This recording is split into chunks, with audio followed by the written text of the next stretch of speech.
Hi, Group J. It is a very, very rainy, dreary day, so we're back inside, but it's a good day for reading a lot. I have my rainy day mug because a friend of mine knows how much I love rainy days, and so she sent me this lovely mug from Maine, and I've got my peppermint tea, and I am ready to settle into some reading with you. Let's see. We are on page 48. And the story ends on page 94. There's a little math challenge for you. How many pages are left in the book? We are on page 48 and it ends on page 94. Maybe you can write those numbers down and maybe see how you can figure it out later. So we had just finished chapter 7 and Mom said, sounds like you're ready for your next experiment. Okay. Chapter 8 is called How Much Water? The plants were getting crowded with 4 per pot, so I very, very carefully separated them out and gave each plant its own pot, filled halfway with sand and moss mixed together. Pip had helped gather more peat moss from the forest before going home for the day. I hummed along to the radio and sat down with my science journal. I started with the new question, and here it is in her handwriting. Question: how much water will make the mystery plants grow the best? I thought for a minute. Oh, right. Ugh. I scratched out best. If Mom were here, she'd say, well, what does best mean? Tallest? Widest? Most leaves? Be specific, Zoey. I fixed my journal entry, and here you can see she crossed it out. Question: how much water will make the mystery plants grow the tallest? And then I got to make a guess. Aw, man, I should have asked Pip for his guess before he left. Oh well.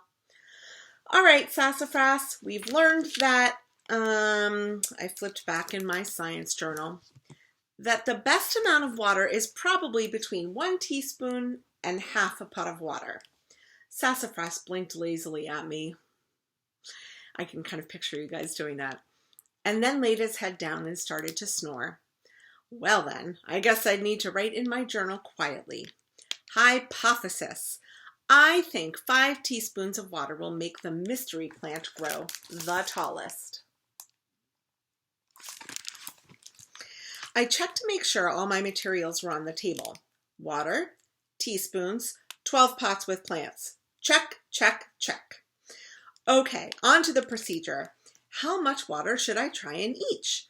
I did not want to wake up to more purple ashes tomorrow. I quietly labeled my pots and then drew out my plan while Sassafras snored. And here at the top it says procedure.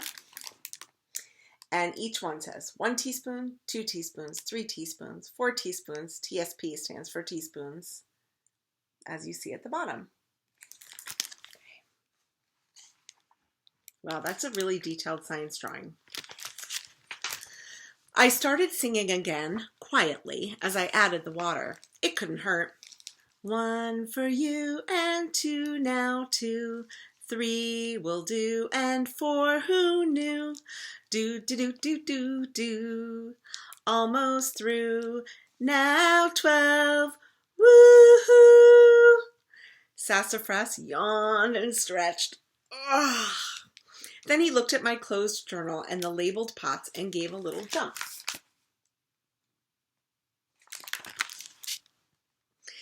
I finished it all while you slept. Our little plants should be fine now, I hope.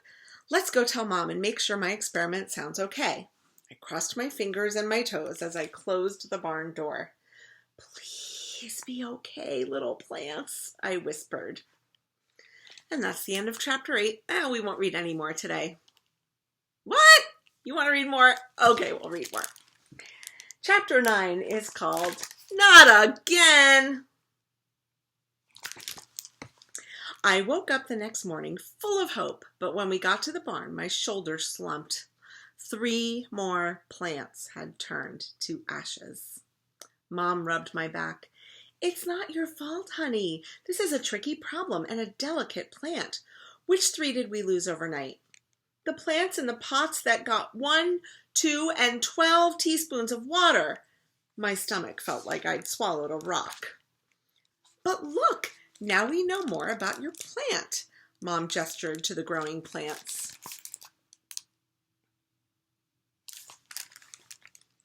I took a deep breath to try to calm myself down. Can we all take a deep breath together right now?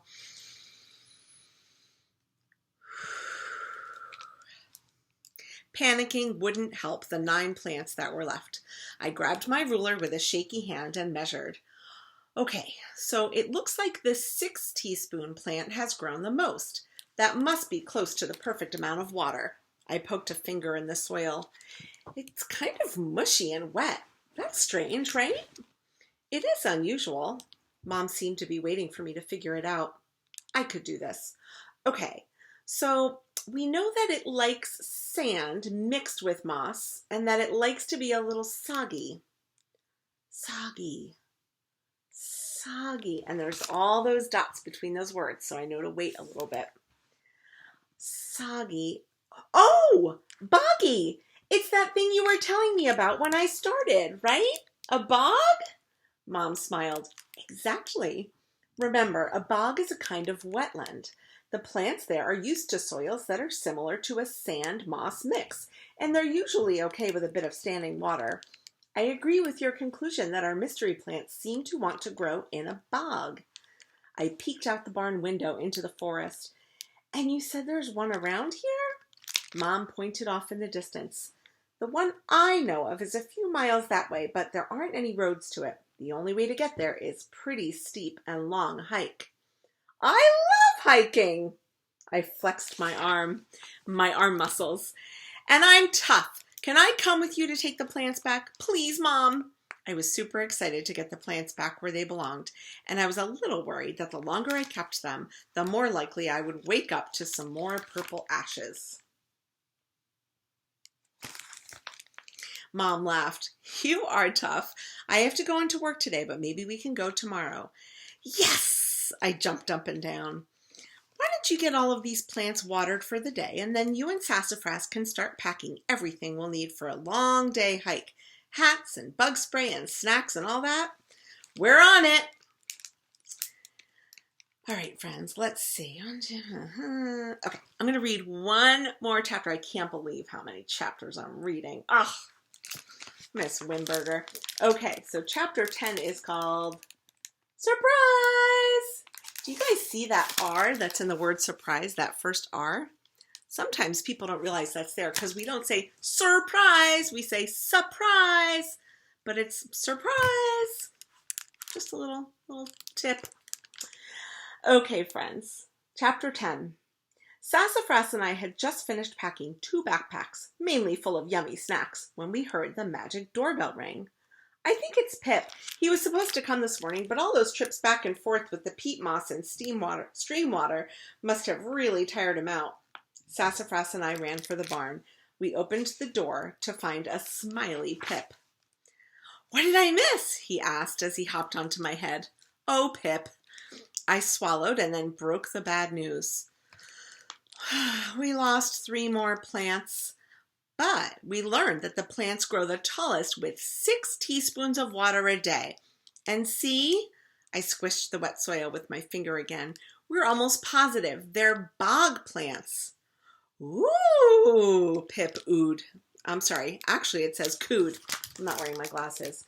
It says, ooh, Pip cooed. I know, the soggy soil is pretty cool, right? No, I mean, yes, but ooh, look at those. I couldn't tell what Pip was so excited about, so I plucked him down from my head. He pointed up to the top of the plants. Oh my goodness! How did we not see those? Sassafras, look!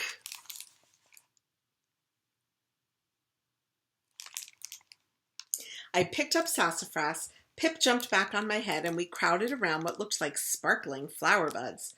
I can't wait to see the flowers. They must be amazing. Can you even imagine? How do we get them to bloom? Asked Pip.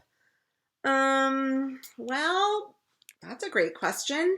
Flowers usually bloom in the spring and summer when it's warm and sunny, so these guys probably just need some sun. Oh, Pip gently touched a low-hanging flower bud with one webbed hand. Do you think that they will bloom right away if we take them outside now? Well, that's a great idea. Maybe we can surprise my mom with the flowers. She's at work today, but she'll be home later. One by one, I moved the 7 plants out into the sunshine. I'm putting them here by this tree because, see, I pointed up, there are lots of bees, and bees pollinate. Can you guys finish that sentence? Bees pollinate flowers. Pip gave me a puzzled look. Pollinate? Yeah, flowers need pollen added from other flowers to grow a fruit or a seed pod. Pip coughed a little. Pollen? I spotted a dandelion and plucked it. A bee lands on a flower to get some food. I tapped the dandelion against the palm of my hand and showed Pip the yellow dust left behind. When she lands, some of this pollen dust will get on her little feet. When she goes to another flower for more food, she'll leave some of the pollen on that new flower and pick up some more. Pip poked at the pollen in my hand.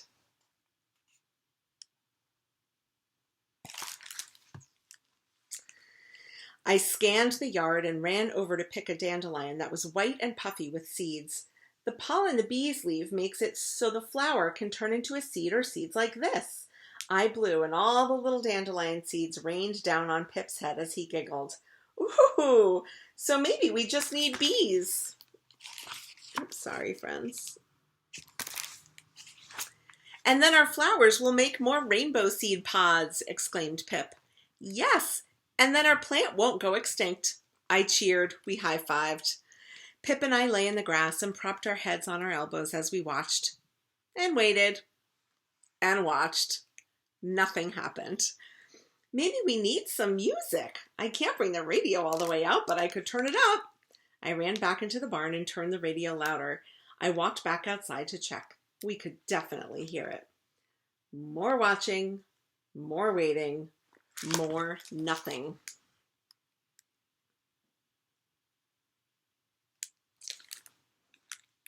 Pip yawned. Zoey, this is getting a little boring. Such a pretty day. Could we take a break and go visit the merhorses? Pretty please. I didn't want to miss the flowers blooming, but it didn't look like it was going to happen anytime soon. I hadn't seen the merhorses in a while, and Pip was here to translate for me. It was really hard to say much to the merhorses without Pip there, since I couldn't understand. Since I couldn't understand anything they said back to me. Just then, Dad came out into the yard. What are you doing with those empty pots, sweetie? I giggled. A science experiment with plants? Hey, Dad, can I go down to the stream for a little while? I'll be back by dinner time. Dad stared at the pots for one more moment and then patted me on the head. Sure. I stood up and gave him a quick hug. Thanks, Dad. Pip hopped onto my head, Sassafras ran ahead, and we all set off for the stream. Okay, now I'm finished reading for the day. The next chapter is chapter 11, and it's called Only Two. And the first word is I. Dun, dun, dun. Okay, so friends, we have four chapters left, but a couple of them are very, very short. Hope you're enjoying Zoey and Sassafras. It's like a science lesson and a read aloud all in one. Okay,